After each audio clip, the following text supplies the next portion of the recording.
I was so aware. I mean, I could see everything without even turning my head. It was incredible. It was just, I was like, oh, I was in awe, in total awe because the colors, I mean, the colors were so rich. They were so vibrant. They were colors I didn't even have names for. I didn't know what color they were, but they were just so brilliant and beautiful. And I heard birds, lots of birds, and I love birds. So I could hear the birds.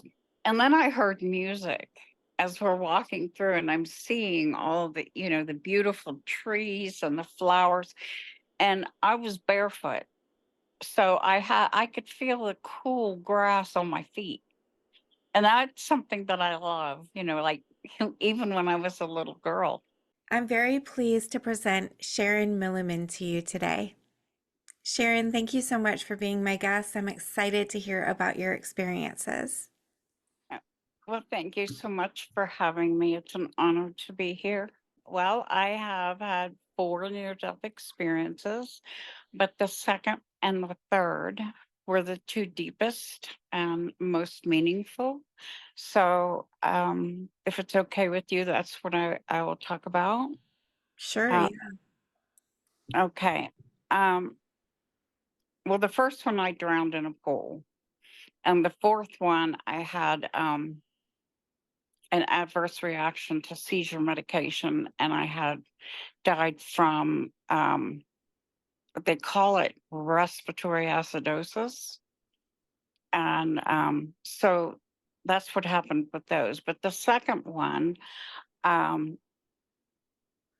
prior to the second one, I had been struck by lightning 4 times. Twice was ball lightning, and twice was the bolt lightning. And it was the fourth strike that caused my second near death experience.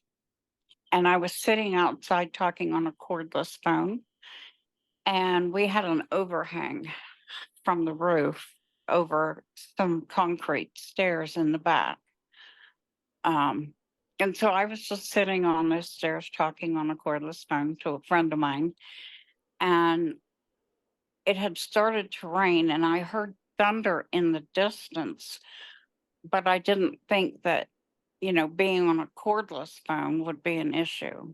Um, I knew a corded phone would be an issue, but I didn't, there wasn't any cord, so I didn't think that would be a problem. But about it was about 5 minutes. It could have been a lot less than that, but it seemed like about 5 minutes. And then I heard this loud crack, and this lightning bolt came out of the sky. And now I know that a lot of times the lightning will come down and then it will arc and come up from the ground, and it meets sort of in the middle. But this lightning bolt came down and it hit my arm. And when it hit my right arm, it went through my body and it went under the house and it blew the transformer that was sitting in front of the house. And when it hit me, it well, there were black char marks on the concrete steps where I had been sitting. And I still have pictures of it. It's incredible to see those black burn marks on the stairs. And but I felt this burning, searing, agonizing pain when that lightning went through, and it spread across my chest. And then,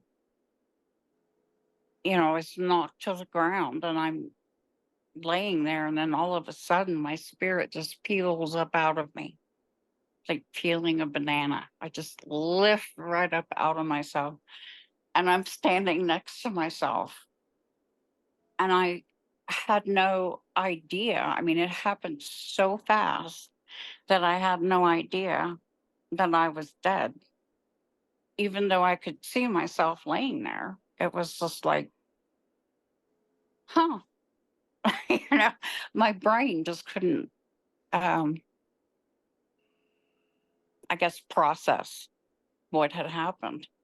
And I knew something had happened, but I didn't, I couldn't process it. But anyway, I start walking up the stairs where I had been struck, and I go into my house, and I'm standing in my kitchen, and I'm looking around, and everything has this burnt gold look to it. And I'm looking at the curtains, and I noticed that the curtains were not mine. And then I walk into the dining room, and I notice that the furniture in there isn't my furniture. And I know this is my house. I know how to get around. I know what the rooms are, but nothing in the house was mine. So I walk into the living room because I hear this old time radio show playing. It sounded like something from the Waltons. And I was like, well, we don't have radio, and we certainly don't listen to something like that. So where is that noise coming from? So I'm looking through the house and I can't find it. And I don't see any people in the house, but nothing in that house was mine. It all looked, the furniture all looked like it was from the past. And so I'm beginning to panic at this point. And I'm thinking, oh my God, what has happened? Where am I? What is going on? And then this huge, loving, formless presence came. And it was like, and I knew it was God, that huge, huge presence. And it was like he filled me with this peace and this love that was just beyond words. It was like every cell in my body was just filled with this love and this peace. And I wasn't scared anymore. And it was like being wrapped in a big blanket, And so it was like he picked me up and he carried me. And we started going through these pink and gold clouds.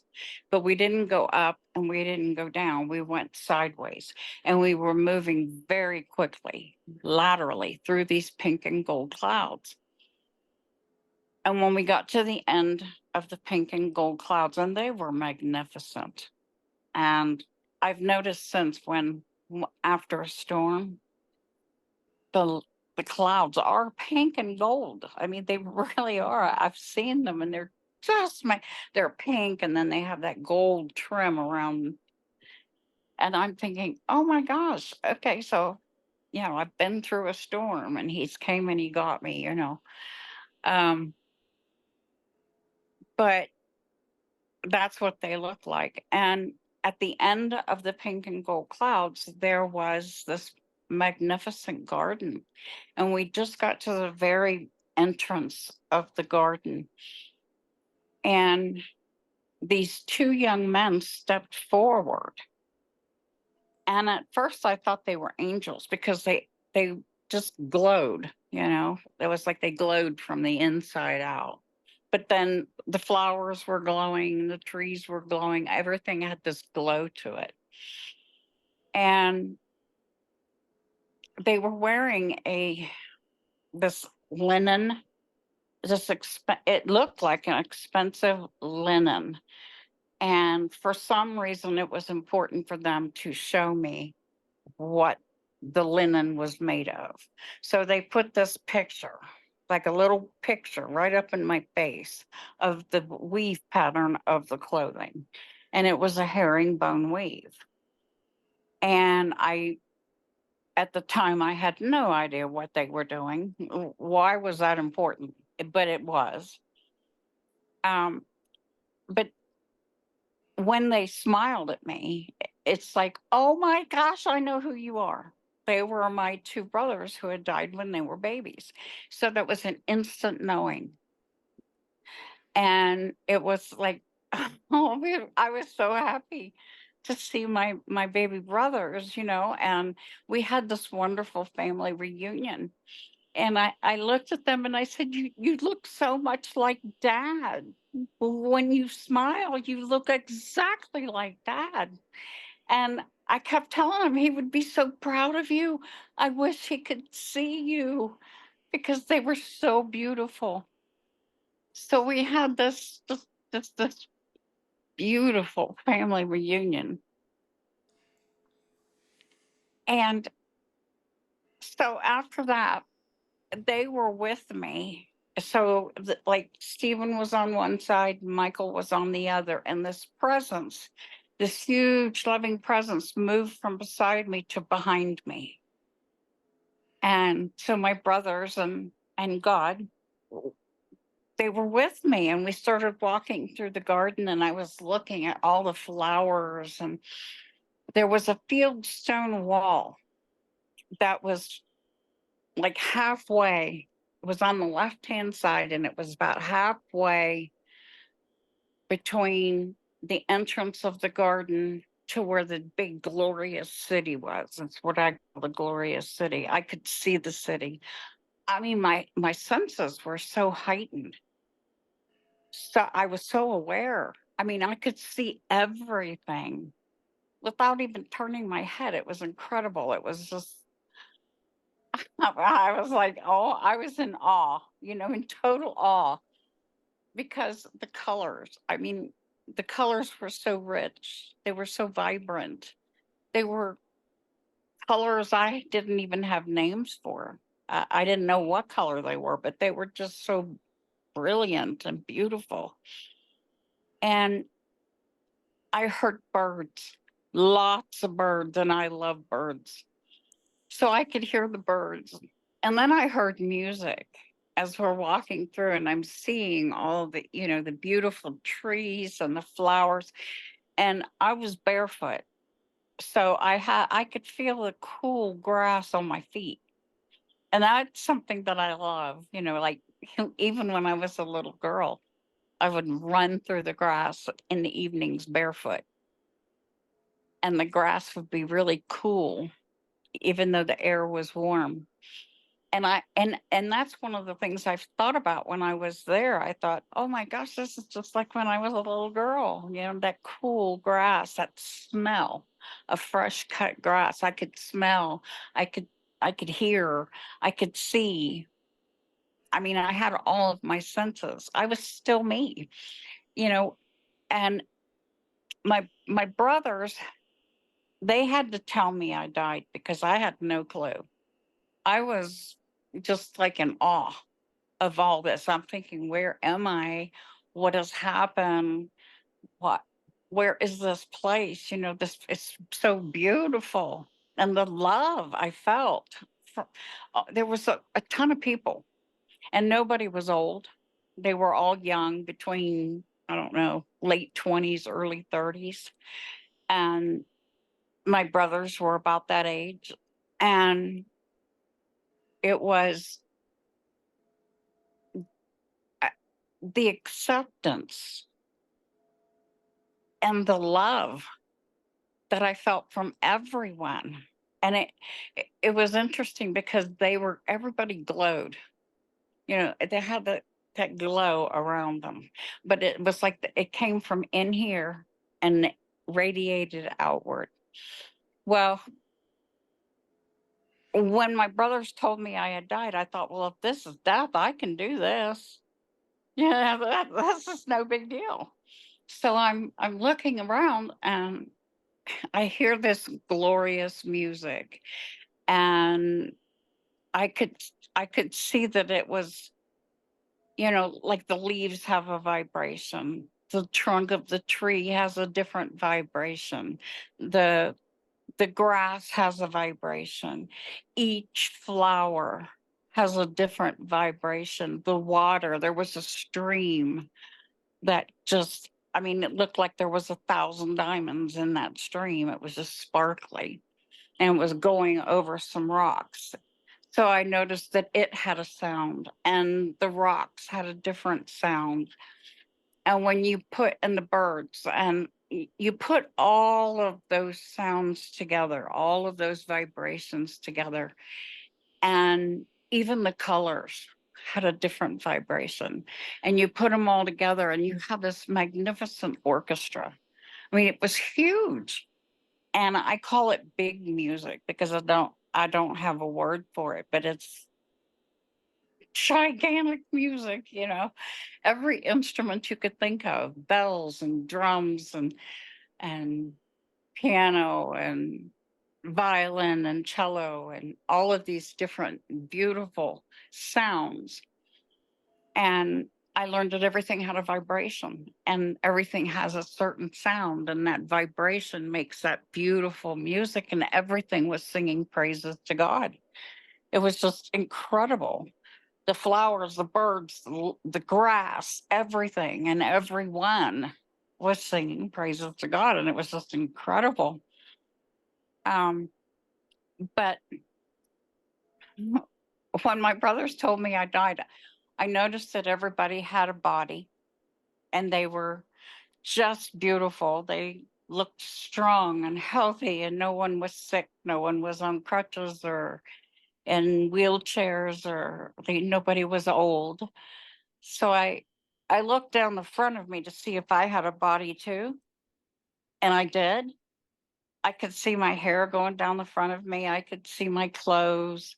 I could see my feet in the grass. And I thought, oh, cool. I got a body too. But my body was what I call a light body. It wasn't heavy or weighted down like it is here. I mean, Earth is so dense, it's so heavy. And we have gravity here that just pulls everything down. But there, it's so light and so bright, and I just felt it was a better version of me. And what was so nice was that for the first time in my entire life, I had felt accepted for who I am. And it wasn't, my hair had to be perfect, my makeup had to be perfect. And people, my whole life, people had said, you're fat, you're ugly, you're stupid, you're all these things. And my self esteem was just shot. But when I was there, oh my goodness, it was so wonderful because I felt loved and accepted. And I wasn't worried about what I had on or my hair perfect or, and I didn't feel stupid. And I, I was such a, um, I felt like a better version of me. And it was so wonderful. Um, but then we started walking further into the garden, and there was a group of other people, a bunch of people, and they were from all different time periods. Their clothes were, um, some of the women were wearing gowns, and some of them, the men were wearing suits, and other people were wearing regular clothes like we wear today. So I knew that they were from different time periods, and I knew them and they knew me, but I didn't know where I knew them from. But they all gathered around me and my brothers, and this huge presence was there. And all of a sudden, there was like this, I don't know, a screen that came down, and I was watching a black and white movie of my life. It was like an old fashioned movie on an old fashioned movie reel. And it went really fast. And I was watching this black and white movie of this little girl, from the time she was a baby. And I just watched everything she did. And, you know, through high school, you know, whatever, all the way up. And I didn't make any judgment about what she did or didn't do. I just watched it with and it was me, but I didn't make any kind of judgment. I just watched it and then it was over. And I thought something was missing when it was over. I thought, well, that was fast. I must really have a boring life, because it was over so quick. And it was, I asked my brothers what was missing, and they just kind of smiled and didn't really say anything. And that's when I realized that it's not God that judges us. He's there with us, and he's pouring his love into us constantly. And everybody else that's standing around, they're loving you and supporting you as you're watching your life. And you're the one who does the judging. You're watching your life and you're saying, well, I can do this better, or I can do that better, or I hurt that person, or I did good with that person. But I didn't do that. I just watched it as a matter of information, and then that was it. And so there wasn't any judgment at all, and it was over.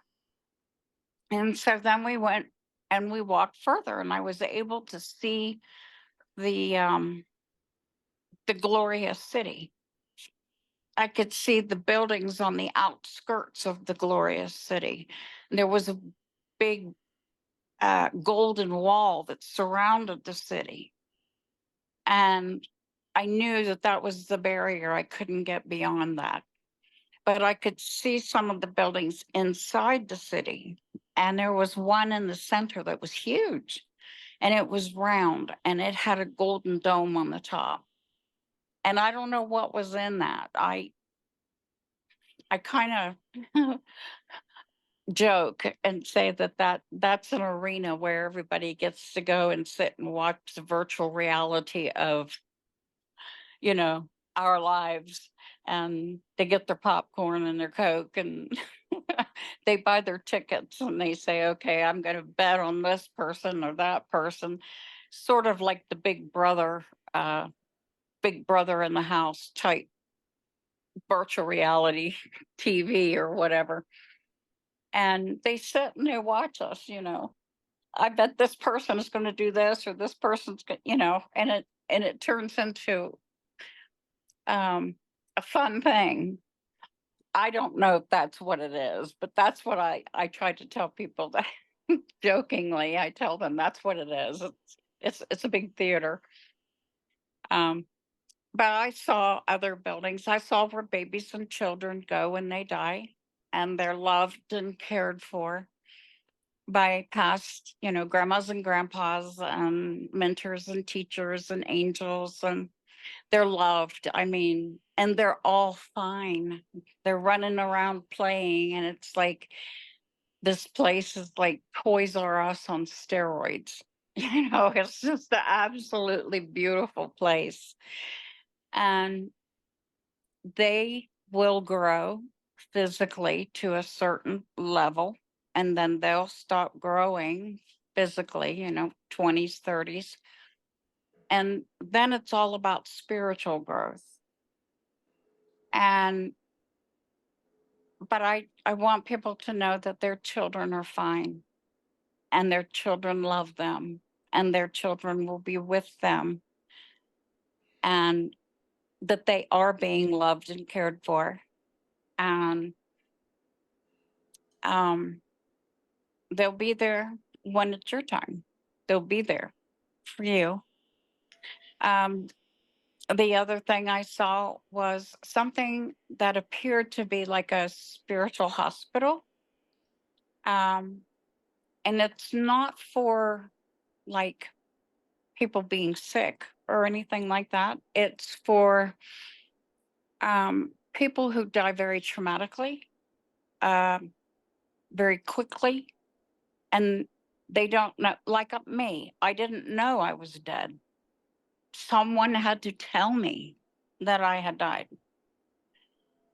Um, so these people, they go to this hospital, and it's not your normal hospital. It had beautiful pools of like living water. I mean, this water was like alive. It was just magnificent. And so the pools were in the back of the building. And so this was like, I don't know. where people, there were mentors and teachers, and there were people there to help bring these people gently to the awareness of what had happened. You were in this accident, the house burned down, whatever it was. And here you are with us now, and we're going to take care of you, and we're going to help teach you, and you're going to be just fine. And so it's not, it's a very, heaven is a very gentle place. It's, and no one is left alone to try and figure it out. There's people there to help you figure out what, because it's a different place than here. And you communicate differently, and you get around differently. When I first got there, I was walking around, and when we were talking, I saw their lips moving, but I think it was more for my benefit because I knew it was telepathy. I mean, it wasn't, I mean, it got to my mind before it got out of their mouth. But I think that they were trying to get me accustomed to, because I had no idea. I was just in such awe. I was just like, you know, I had no clue what was going on at first. So anyway, as we're walking through and I'm seeing all these things, I see some houses sitting on the hillside. One was sitting on a bluff, and there was an ocean waves that were coming up onto the rocks below. And the house was made of some kind of rock that just glistened in the light. There was another house right behind it that was looked like an English cottage, you know, that the kind that that's made out of the um, castle stone. It's so beautiful. And then there were these real pretty, lush rose gardens in the back. There was a stone type fence around it, the backyard where the roses were just coming up over that. And I thought, that's my house, not real far from the beach, and I, the roses. Um, I saw other buildings. They were having a party in one of them. I don't know if it was a welcoming party. I have no idea. But it was very ornate, very, very earth-like, and yet I had no idea. It was like my brothers and I just kind of looked in the room. The door was open, and we just kind of looked in, and there was a man playing a piano, and people were dancing and eating food, and it was magnificent. And I learned that you can eat food because you enjoy it, and when you gather around family and friends here on earth, you that's what we do. Um, we enjoy eating food with our family and our friends. And so you can do the same thing in heaven, and you eat simply because you enjoy it, not to sustain life. And no, there's no bathrooms because you don't have a physical body, you have a spiritual body. And they don't kill animals because God can manifest anything if you want. I used to say there were pizza parlors and ice cream shops on every corner. So, I mean, if that's what you want, then that's what'll be there. If you want, you know, if you like working on old cars, that's what'll be there, you know, riding horses, whatever. I did see lots of different landscapes, rolling plains, mountains, hills, um, streams, beautiful, just beautiful things, animals, places for animals to roam and run. And but as we were walking, I saw another building that had, I call it the Hall of Knowledge because I don't know what else to call it, but it had books in it from the ceiling to the floor. I mean, there could have been a bazillion books in that room, but it was like whatever you want to learn about, is in that room, and you can take a book. I don't think they were physical books. I think it was just a representation of whatever you want to know is at your fingertips. It's right there. Um, there was a time when it was like I was hooked up to a giant IV bottle of knowledge. I felt like I was I wasn't able to articulate the words to ask the question before I was given the answer. And so I was like, oh my God. And I kept walking around going, oh my God, you're so awesome. This is so cool. And it was like I was getting the answers to who God is, what God is, how he put the world together. It's like he took this and he put it together, and it's simple. God is simple. And I was like in shock. I was like, what? Because all my life we're taught that God is so complicated and he's this and he's that. And I'm like, oh, he's so simple. And we human beings make him so complicated, and he's not complicated at all. And I just kept telling him, God, you're so cool. You're so awesome. I didn't know what else to say. I was just like, oh, I had no idea. And it was just amazing. And then so as we're walking through, and I'm having all these experiences and all these aha moments. um there's a grove of trees like over in the corner just outside the gate, the the fence, or not the fence, the golden wall that surrounds the city. And it's Jesus, and he's coming through out of those trees, and he's walking up to me. And when he walks up to me, my brothers disappear. And I don't know where that huge loving presence is. He's not there anymore. It's just Jesus and me. And I'm just like, he was so magnificent. He was so gorgeous. And this was my first clue that I was going to be sent back, but it just went clear over my head. And he said, I love you. Don't be afraid. I'm going to be with you. I was like, okay. And then he walks me over to this wooded glen. And there was a log that was kind of laying down. And there were beautiful blue flowers coming up, and pine needles and pine cones, because there were pine trees, and there was light that was coming through the top of the trees. And it was such a beautiful little nook of trees. So I sat down on the log.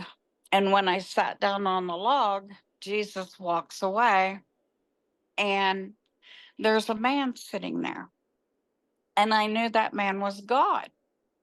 It was the same exact feeling as I got from that huge, formless, loving presence. And I thought, oh, wow, this is God. And it was God.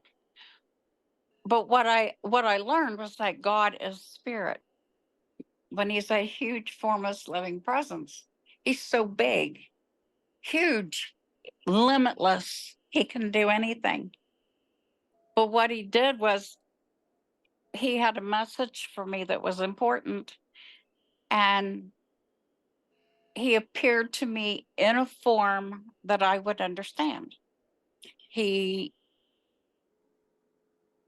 I had just been struck by lightning. So if he appeared to me as a burning bush like he did with Moses, I would have took off running as fast as I could to get away from the water, the fire.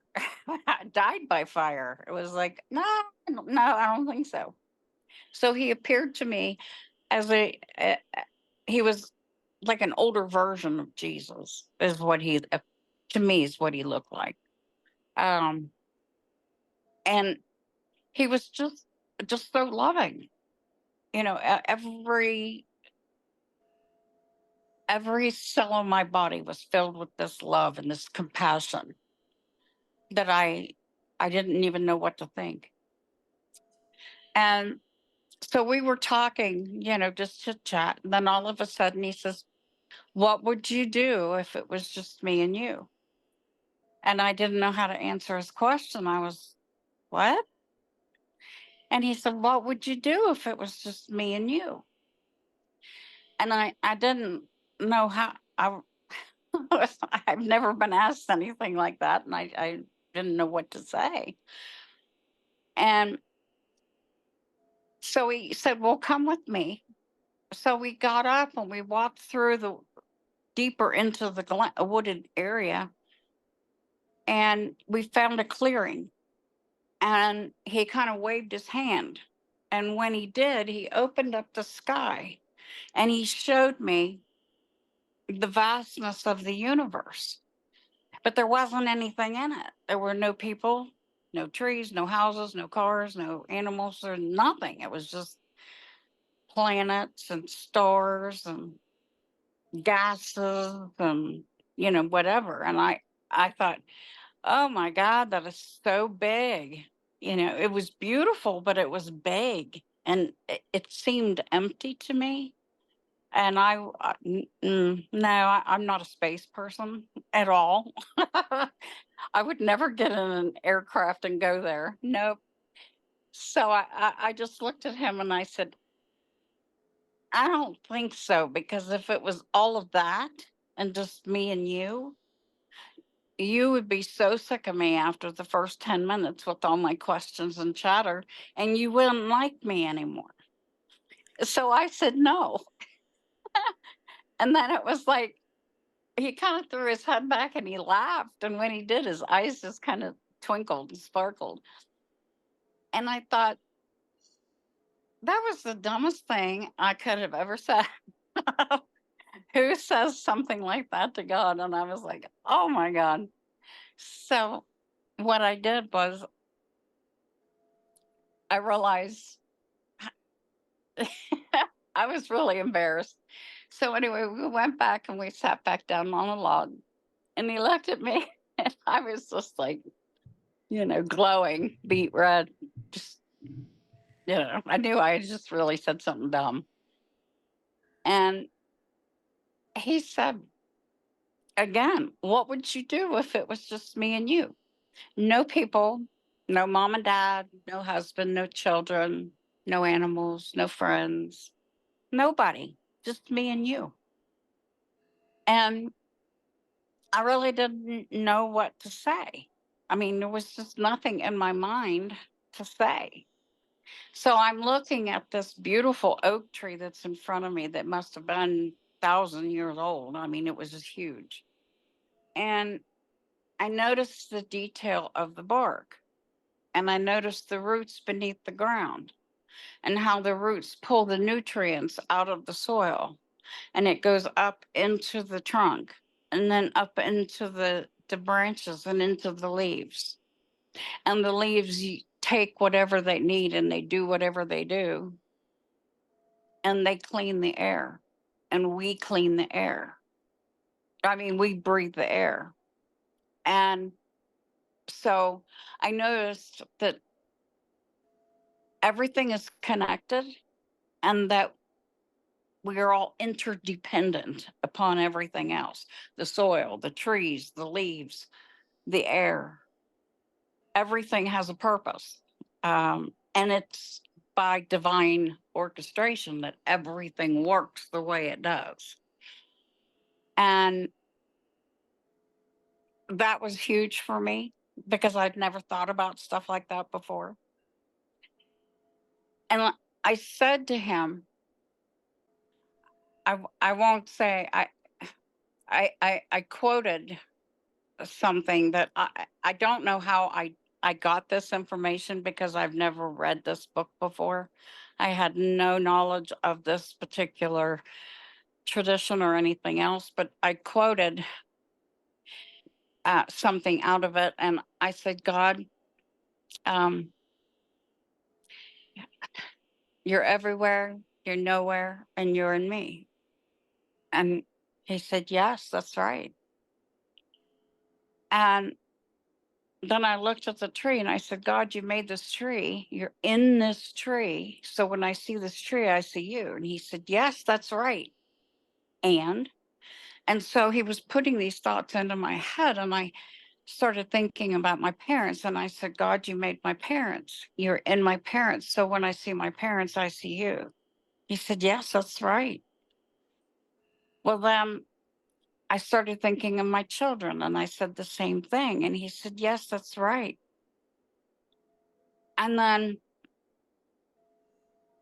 I started thinking about someone who had hurt me very deeply and was very mean. And I said, God, there are people in this world uh, who are cruel and hurt other people. I said, but you're in those people. You made those people. So when I see those people, I see you. And he said, yes, that's right. He looked at me and he said, now I have a question for you. And I said, okay. And he said, when you look in the mirror, what do you see? And my normal answer would have been just me, not much, just me. But that's not what you tell God, the creator of everything, you know? So I had to come up with a different answer. And I said to him, I said, God, you made me. You're in me. So when I look in the mirror, I see you. And he said, yeah, that's right. And he said to me, I don't make mistakes. I don't make junk. And I made you exactly the way you're supposed to be. Don't listen to the world. Don't listen to what those people been saying about you. Don't buy into that, because their opinion of you doesn't matter. It's my opinion that matters. I made you, and I made you perfectly, and I love you perfectly. And you don't need to listen to the world, because I was buying into what the world was saying about me, and all it did was make me not want to be here. And he was like, that's not who you are. And he also talked to me about, you know, physical beauty. He said, when everyone has physical beauty, everyone has inner beauty, and the physical beauty will die because our physical bodies die. He said, but you are not your physical body. Your body is just a vessel that carries the real you around until it's time for you to come back home to me. And that physical body that, when you're young and strong and healthy, yeah, it's beautiful, but you're going to age. Everybody does. And you're going to die. Everybody does. But that beauty is in here. It's in your heart. That's where beauty is. It's not out here, because people all my life had said I was ugly. So he was telling me it's in here. This is where beauty is, and it comes out this way.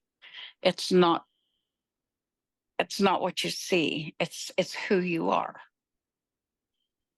And I mean, this was a conversation that we had, and it was a deep conversation, because I was my life was people were just so mean to me, and it was such a big message that it just was spinning in my head. And then after that, I was sent back to my body. I was not given I mean, there was a few more things that happened, but I was not given a choice to come back or not come back. And if I was, I don't remember it, because it was probably not a good conversation, because I didn't want to come back. I wanted to stay there. That love and that acceptance and the beauty, and being with all the people that had loved me and my brothers and my past relatives or whoever those people were. I wanted to stay, but God sent me back, and it was like being slammed back into my body. It was like one minute I was in heaven, and the next minute I'm back in my body, and I'm like, oh, it was really hard. It was very, very hard. And the difference, I learned the difference. Heaven is vibrating. It's so light. It's so bright. It's vibrating at such a high vibration. And then you come back down to earth and it's so dense and so heavy. And it's like walking in half dried cement up to your hips, and you're walking uphill. And that's how heavy it is here compared to there. And it was like a shock. It was, but I realized also, the other thing I realized is that you can't take anything with you. When you go, that's it. What you do take with you is who you are. The inside person, your soul, that's who you are. You take with you your thoughts, your dreams, your memories. You take with you your hopes, all of the things that make you the beautiful person that you are. That special part of you, that's what goes. You can't take. People have asked me, well, why didn't you take a selfie? Well, you can't take a cell phone with you. you know you can't take any. There's no physical object that you can take with you.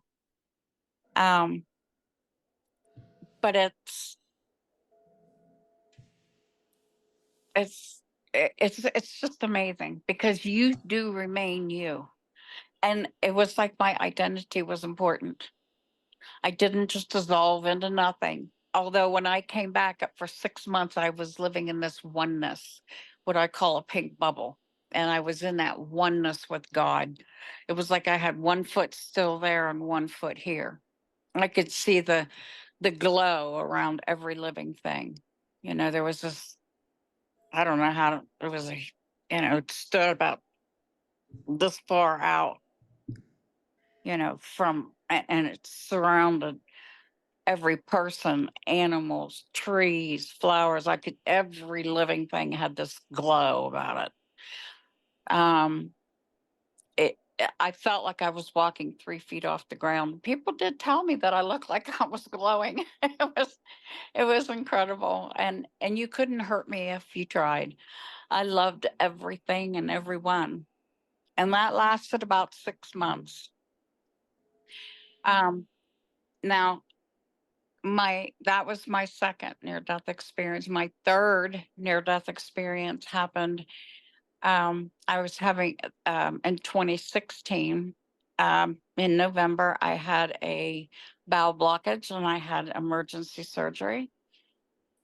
And I aspirated on the breathing tube during the surgery, and I died. Um, and I went right back to the same place that I mean, it was the same exact place.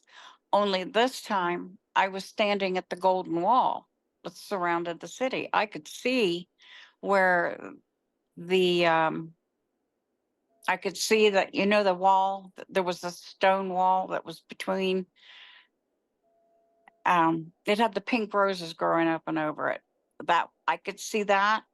I could see where the garden was. It was all the way down at the end of this beautiful meadow. It was tall grass and wildflowers in the grass. It was like, and it was swaying. So it was like they were dancing in the breeze or something. Like, the smell was incredible. And I heard it was, I was like, I don't know, 2 or 3 feet from these big gates that were open. but I couldn't move. I kept trying to jump the wall. I kept thinking, how am I going to get through the wall? I want to get through that wall. But it didn't dawn on me, just walk a few feet down and go in the gate. It just did I another blonde moment. I just never thought about it.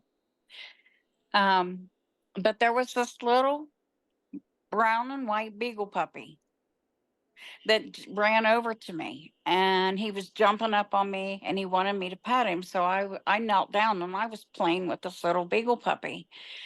And I mean, he was so tiny. But he was, rolling around on the ground, and you know how they wiggle, and I was rubbing his tummy, and when I would stop playing with him, he would jump on me some more. So I'd play with him some more. So I'm literally interacting with this puppy. And as I look up, there's people coming out of the garden. I mean, hundreds of people. Whole families are coming out. Um, People of all ages are coming out of this garden. All traditions. Or I saw two Middle Eastern men. They were beautiful. They had the white thing on their head and the white, I don't know, robe or whatever, gown. And the two of them were, and they had the beards, and they were talking to each other and they were laughing.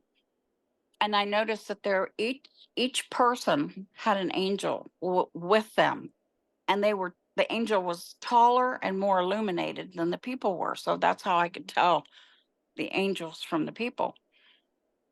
They wore robes and it had this light blue sash, but every single person had one, and the angels seemed to all look alike. I mean, they were all very similar.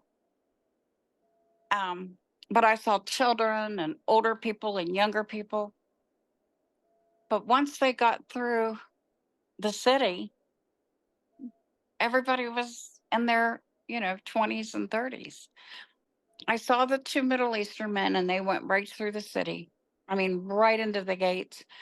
As I was standing there, I heard dishes clanging and I heard music and I heard people talking. So I knew there was going to be some kind of party, like a welcoming party or something. It was very joyful, the sound. And I wanted to go. I wanted to go in there, but I couldn't jump. I couldn't get through that wall. Um, so I saw all these people going in. I saw somebody who looked like he might have been from New York. And I don't know what made me think he was Jewish. I have no idea. It was just a thought. But he was a construction worker and he had a hard hat on his head and he had a tool vest that had tools tucked down in the vest. And he walked right past me. I mean, just like right in front of me. And he went into the gates. I was like, I want to follow him. Why can't I move? I couldn't. And then there were two men that came up to me, and one of them,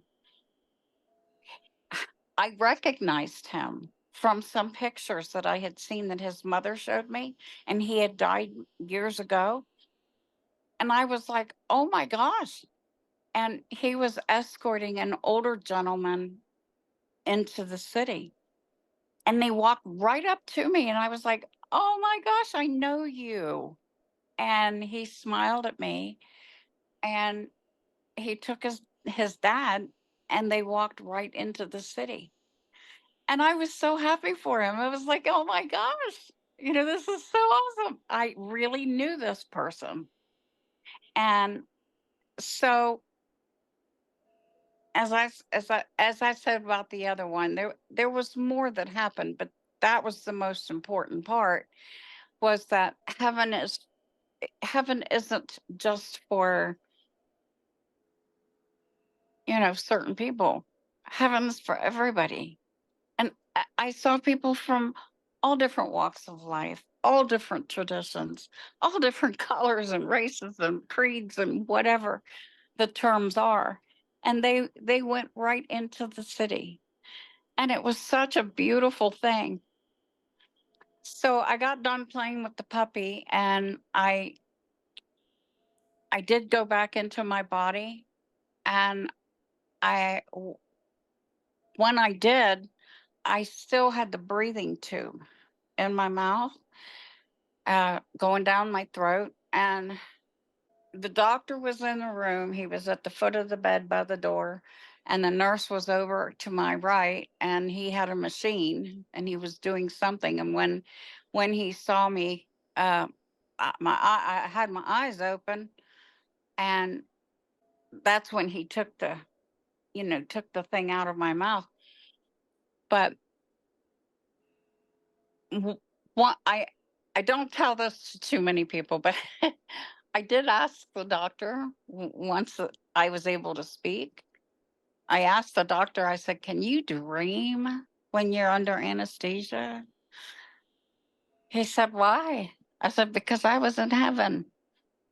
And he took his eyes got as big as saucers like this, and he starts looking through my chart.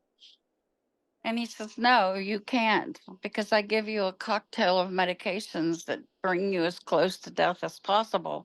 And then I give you another uh, concoction to bring you back. So, no, you can't dream." And I said, "Okay, I just wanted to make sure." And he was totally freaked out, and he left the room. And so I went back to, once I got well enough, I was taken to a room, and I picked up my cell phone, and on my phone there was a message from another friend of mine, and she said the lady whose son that I recognized, her husband had died while I was in surgery that day. And I said, "Oh, I know, because I saw him, and he was with her son, and they were fine. He's fine." They went, he was with him and took him into the city, and they were having a party, a welcoming party, and he's fine. So I was able to tell the wife that her husband and her son were together, and everything was fine. That night, my daughter came to visit me, and I told her the story. And when I brought up the beagle puppy, she said to me, "Mom," oh, now I didn't have a beagle puppy. I don't know anybody that did. So I wasn't sure what that was all about. But when she heard the story, she said, "Mom, we had to call the police on a neighbor because he was seen beating his beagle puppy to death." And so the police arrested him. And I was able to tell her, the beagle puppy is just fine. The beagle puppy's in heaven. And I was playing with him. He was roly poly and jumping and barking, and he was happy. I said, he's not hurt. He's okay. So that was um confirmation, and that was con- very comforting for her, because she was very upset about this little beagle puppy. So I was able to tell her he's just fine. So our pets do go to heaven, and our loved ones are there to greet us and to lead us into the city. And they do have parties in heaven. So Sharon, your experiences are absolutely incredible, and I could listen to you talk about them all day long. If Thank you so much for sharing them. You are such a beautiful soul. And if you had, or let me ask you this first, if my viewers wanted to reach out to you, would it be okay? absolutely, I would be honored. They can I, I can give you my email address, and you can forward it to them if you want. Sure. Or um I have a lot of people who write to me, and that's perfectly fine. They can also see me on Facebook. Okay. I'll put your email in the video description down below if anybody wants to write to you. And if you had one message that you wanted the audience to take away from what you spoke about today, what would it be? Well, one of the things that God said to me is that no matter how tiny we might be in the vastness of all that He has created, I mean, if you stop and think about it, humans are very tiny compared to the universe, the multi universes, the heavens, the highest heavens, all of that. But He said we are intricately important to every single thing He created, no matter how big or small it might be. And if we were not here, then His creation changes and becomes something else. That's how important we are. And the other thing is that He thinks about us every single moment of every single day. That's how much He loves us. I mean, stop and think about how much, you love your children, or you love your husband, or you love your whoever, and you think about them all the time. Well, God is like that. And He thinks about you as if you were the only person He ever created. And He can think about me as if I'm the only person He ever created, and the next person and the next person. Because He's so huge, He's so big, and He's limitless. But He loves you as if you were the only thing. It's just you and Him. That's it. That's all it's ever been. Just you and Him. And He loves you so much that if He would stop thinking about you for 1 second, you would poof disappear as if you never were. The reason that you're here and you're alive and you're breathing and you are the beautiful person that you are is because He's the one that's breathing life into you. He's the one that's put you here. You have a purpose. You have a reason. He doesn't make mistakes. And the other thing is that no matter what you do, however big or small the act is, do it with love, because that's what's huge. That's what you see on your life review. Just little things. It's not the big things. It's the little things. Giving your sweater, sharing your candy, giving someone a drink when they're thirsty. There you go.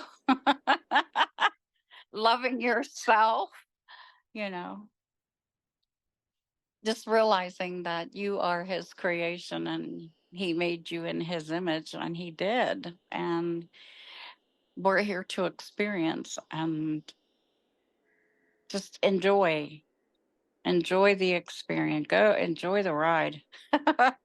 Because it's amazing how much we are loved, and we're never alone. Never. That is so incredibly comforting to know that we're never alone. And I feel like if we ever feel like we're small or insignificant, we can just remember your words and know how important we truly are. Thank you, Sharon. It's very Thank, uplifting. well, thank you for having me. This has been really an honor for me. I appreciate you sharing your story and helping to change the world. Oh, it's been an honor for me. It really has, and I appreciate it. Thank you so much. Thank you for being here. I just want to tell you how much I appreciate you being here and supporting my channel. If you haven't already subscribed, please consider subscribing if you enjoy near-death experiences and other spiritually transformative stories. It helps the algorithm know that this information is useful and push it out to more people, and that's the goal, to get as many people to know that we are eternal spiritual beings and that we never die. Our bodies might die, but our essence will never die. And I want people to live with less fear. Let's all spread the word, like, comment, subscribe, share, hit that little notification bell so you get all the notifications when my videos post. Thank you for all of your support. I'm sending love to you.